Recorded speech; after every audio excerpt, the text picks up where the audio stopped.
വയനാട്ടിലെ മണ്ണിൽ നമ്മുടെ സഹോദരങ്ങൾ ജീവനോടെ കുഴിച്ചു മൂടപ്പെട്ടപ്പോൾ, ഉറ്റവരും ഉടയവരും നഷ്ടപ്പെട്ടവർ അനാഥരായപ്പോൾ കേന്ദ്രം പണം തരുന്നില്ല, കേരളത്തെ അവഗണിക്കുന്നു എന്ന് വിലപിച്ച പിണറായി സർക്കാരിന്റെ മുഖംമൂടിയാണ് ഇന്ന് ലോക്സഭയിൽ തകർന്നടിഞ്ഞത്.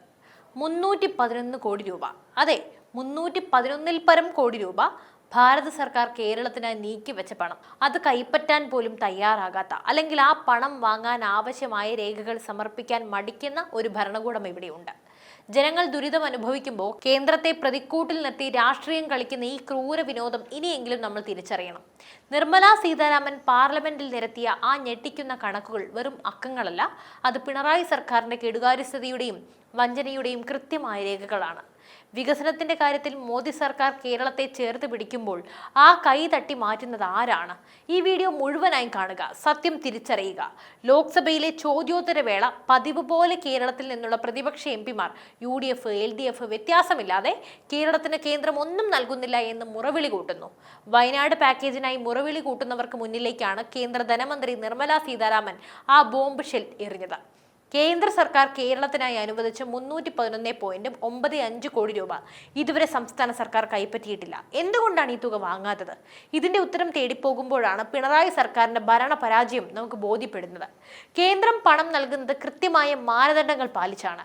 മുൻപ് നൽകിയ പണം എന്തിന് ചിലവഴിച്ചു എന്ന് കാണിക്കുന്ന യൂട്ടിലൈസേഷൻ സർട്ടിഫിക്കറ്റ് സമർപ്പിച്ചാൽ മാത്രമേ അടുത്ത ഗഡു പണം അനുവദിക്കാനായി കേന്ദ്രത്തിന് സാധിക്കൂ. ഇവിടത്തെ പോലത്തെ അഴിഞ്ഞാട്ടം നടക്കില്ല. എന്നാൽ പഴയ പണം എവിടെ പോയി എന്ന് പറയാൻ പിണറായി സർക്കാരിന് സാധിക്കുന്നില്ല. കണക്കുകൾ ബോധിപ്പിക്കാൻ മടിക്കുന്നവർ ജനങ്ങളെ തെറ്റിദ്ധരിപ്പിക്കാൻ അവഗണന എന്ന കള്ളക്കഥ മെനയുകയാണ്. നിർമ്മല സീതാരാമൻ വ്യക്തമാക്കിയ 311 കോടി രൂപയുടെ വിഭജനം നമുക്ക് നോക്കാം. ഇത് വെറും പണമല്ല, കേരളത്തിന്റെ സുരക്ഷയ്ക്കും വികസനത്തിനുമുള്ള തുകയാണ്. വയനാട്ടിലെ ഉരുൾപൊട്ടൽ സാധ്യതയുള്ള പ്രദേശങ്ങളിൽ മുൻകരുതൽ നടപടികൾ സ്വീകരിക്കാനും അപകട സാധ്യത കുറയ്ക്കാനുമുള്ള പദ്ധതിയാണത്. ഈ പണം വാങ്ങി പ്രവൃത്തി തുടങ്ങിയിരുന്നുവെങ്കിൽ ഒരുപക്ഷെ മുണ്ടക്കൈയിലും ചൂരൽമലയിലെയും നിരവധി ജീവനുകൾക്ക് നമുക്ക് രക്ഷിക്കാമായിരുന്നു. ശാസ്ത്രീയമായ പഠനങ്ങളും പ്രതിരോധ പ്രവർത്തനങ്ങളും നടത്താൻ മോദി സർക്കാർ നൽകിയ ഈ സഹായം കൈപ്പറ്റാതെ ഇരുന്ന പിണറായി സർക്കാർ ദുരന്തം നടന്നപ്പോൾ കേന്ദ്രത്തെ കുറ്റം പറയുന്നതിൽ എന്ത് നീതിയാണുള്ളത്? കേരളത്തിന്റെ തലസ്ഥാന നഗരം ഒരു ചെറിയ മഴ പെയ്താൽ പോലും വെള്ളത്തിനടിയിലാകുന്ന കാഴ്ച നമ്മൾ കാണുന്നതാണ്. ഓപ്പറേഷൻ അനന്തയൊക്കെ എവിടെ പോയി എന്ന് ആർക്കും അറിയില്ല. തിരുവനന്തപുരത്തെ വെള്ളപ്പൊക്കം തടയുന്നതിനുള്ള 2ാം ഘട്ട പദ്ധതിക്കായി കേന്ദ്രം നീക്കിവെച്ചതാണ് ഈ 222 കോടിയിലധികം രൂപ. ഈ പണം ചോദിച്ചു വാങ്ങാൻ കേരളം തയ്യാറാകാത്തത് കൊണ്ടാണ് ഇന്നും തലസ്ഥാനത്തെ ജനങ്ങൾ വെള്ളപ്പൊക്ക ദുരിതം അനുഭവിക്കുന്നത്. വയനാടിന് പുറമെയുള്ള വനമേഖലകളിൽ കാട്ടുതീ പടരുന്നത് തടയാനുള്ള പദ്ധതിക്കായി കേന്ദ്രം നൽകിയ സഹായം, വന്യജീവി ആക്രമണങ്ങളും കാട്ടുതീയും കേരളത്തിലെ മലയോര മേഖലകളിൽ വലിയ ഭീഷണിയായി തുടരുമ്പോഴാണ് ഈ തുക പോലും വേണ്ടെന്ന് വെച്ച് സർക്കാർ ഉറങ്ങുന്നത്. എന്തുകൊണ്ടാണ് പിണറായി സർക്കാർ ഈ പണമൊന്നും വാങ്ങാത്തത്? അതിന്റെ പിന്നിൽ വ്യക്തമായ ഒരു രാഷ്ട്രീയ അജണ്ടയുണ്ട്. അഴിമതി ഒളിപ്പിക്കാനാണ് ഒന്നാമത്തെ കാരണം. മുൻപ് കേന്ദ്രം നൽകിയ ദുരിതാശ്വാസ നിധിയിൽ നിന്നും പ്രളയ ഫണ്ടിൽ നിന്നും കോടികൾ വകമാറ്റി ചിലവഴിച്ചതായി ആരോപണമുണ്ട്. CAG റിപ്പോർട്ടുകളിൽ പോലും ഈ തിരിമറികൾ വ്യക്തമാണ്. കണക്ക് സമർപ്പിക്കാൻ കഴിയാത്തത് കൊണ്ട് പുതിയ ഫണ്ടിന് അപേക്ഷിക്കുന്നില്ല. അതുതന്നെയാണ് ഒന്നാമത്തെ കാരണം. കേന്ദ്ര വിരുദ്ധത പ്രചരിപ്പിക്കാനാണ് 2ാം കാരണം. പണം വാങ്ങി വികസനം നടത്തിയാൽ മോദി സർക്കാരിന് ക്രെഡിറ്റ് പോവില്ലേ? അതൊഴിവാക്കാൻ പണം വാങ്ങാതിരിക്കുകയും കേന്ദ്രം ഒന്നും തരുന്നില്ല എന്ന് കള്ളം പ്രചരിപ്പിക്കുകയും ചെയ്യുക. ഇതുവഴി ജനങ്ങളിൽ കേന്ദ്ര സർക്കാരിനെതിരെ വിദ്വേഷം വളർത്താമെന്നതാണ് ഇവരുടെയൊക്കെ തന്ത്രം. ലോക്സഭയിൽ നിർമ്മല സീതാരാമൻ ചോദിച്ചത് ലളിതമായ ഒരു ചോദ്യമാണ്. നിങ്ങൾ അപേക്ഷിക്കൂ, പഴയ കണക്ക് കാണിക്കൂ, പണം കൊണ്ടുപോകൂ. ഇതിന് മറുപടി നൽകാൻ കേരളത്തിലെ ഭരണകൂടത്തിന് സാധിക്കുന്നില്ല. വയനാട് ദുരന്തം ഉണ്ടായപ്പോൾ ലോകം കണ്ടതാണ് ഭാരതത്തിന്റെ കരുത്ത്. പ്രധാനമന്ത്രി നരേന്ദ്രമോദി തന്നെ നേരിട്ടെത്തി ദുരന്തബാധിത മേഖലകൾ സന്ദർശിച്ചു. സൈന്യത്തെ അയച്ചു. കേന്ദ്ര ദുരിതാശ്വാസ നിധിയിൽ നിന്നും ആവശ്യമായ തുക മുൻകൂട്ടി അനുവദിച്ചു. എന്നാൽ കേരള സർക്കാർ എന്താണ് ചെയ്തത്? ദുരന്തത്തെ ഒരു ബിസിനസ് അവസരം ആയിട്ടാണ് സർക്കാർ കണ്ടത്. ഹൈക്കോടതിയിൽ സമർപ്പിച്ച സത്യവാങ്മൂലത്തിൽ അനാവശ്യമായ തുകകൾ എഴുതി ചേർത്ത് കേന്ദ്രത്തെ പറ്റിക്കാൻ നോക്കി. ദുരന്തം നടന്ന സമയത്ത് പോലും രാഷ്ട്രീയം കളിക്കാൻ പിണറായിയും സംഘവും മടിച്ചില്ല. കേന്ദ്രം നൽകിയ ഫണ്ട് കൃത്യമായി ചിലവാക്കാതെ കൂടുതൽ പണം ആവശ്യപ്പെട്ട് നാടകം കളിക്കുകയാണ് ഇവർ ചെയ്യുന്നത്. പ്രധാനമന്ത്രി നരേന്ദ്രമോദിയുടെ നേതൃത്വത്തിൽ ഭാരതം ഇന്ന് ലോകത്തെ 3ാമത്തെ സാമ്പത്തിക ശക്തിയാകാൻ കുതിക്കുകയാണ്. സബ്കാ സാത്ത് സബ്കാ വികാസ്, എല്ലാവർക്കും ഒപ്പം എല്ലാവർക്കും വികസനം. ഇതാണ് മോദി സർക്കാരിന്റെ നയം. കേരളത്തെ ഈ വികസന കുതിപ്പിൽ നിന്നും മാറ്റി നിർത്താൻ കേന്ദ്രം ഒരിക്കലും ശ്രമിച്ചിട്ടില്ല. ദേശീയപാത വികസനം തന്നെ എടുത്തു നോക്കാം. കേരളത്തിലെ ദേശീയപാത 66 ഇന്ന് അതിവേഗം പൂർത്തിയായി വരുന്നു. ഇതിനായി 10,000 കോടി രൂപയാണ് കേന്ദ്രം നൽകുന്നത്. പിന്നെ വന്ദേ ഭാരത് ട്രെയിനുകൾ, കേരളത്തിലെ യാത്രാ സൗകര്യം വർദ്ധിപ്പിക്കാനായി റെയിൽവേക്ക് റെക്കോർഡ് തുകയാണ് കേന്ദ്രം അനുവദിച്ചത്. വിഴിഞ്ഞം തുറമുഖം നോക്കാം. കേരളത്തിന്റെ സ്വപ്ന പദ്ധതിക്ക് നിർണായകമായ വയബിലിറ്റി ഗ്യാപ്പ് ഫണ്ടിങ് നൽകിയത് കേന്ദ്രമാണ്. ഇത്രയേറെ കാര്യങ്ങൾ കേരളത്തിനായി മോദി സർക്കാർ ചെയ്യുമ്പോൾ അടിസ്ഥാനപരമായ സുരക്ഷാ ഫണ്ടുകൾ പോലും വാങ്ങാതെ ജനങ്ങളെ വഞ്ചിക്കുന്ന പിണറായി സർക്കാർ യഥാർത്ഥത്തിൽ കേരളത്തിന്റെ ഒരു ശാപമായി മാറിയിരിക്കുകയല്ലേ? നമുക്ക് മലയാളികളോടാണ് എനിക്ക് പറയാനുള്ളത്. നമ്മൾ ചില ചോദ്യങ്ങൾ ചോദിക്കേണ്ടിയിരിക്കുന്നു. നിങ്ങൾ എന്തുകൊണ്ട് ഇങ്ങനെ വായടച്ചിരിക്കുന്നു എന്ന് എനിക്ക് മനസ്സിലാകുന്നില്ല. പഴയ ഫണ്ടുകളുടെ വിനിയോഗ സർട്ടിഫിക്കറ്റ് നൽകാത്തത് എന്തുകൊണ്ടാണ്? ആ പണം എവിടെ പോയി?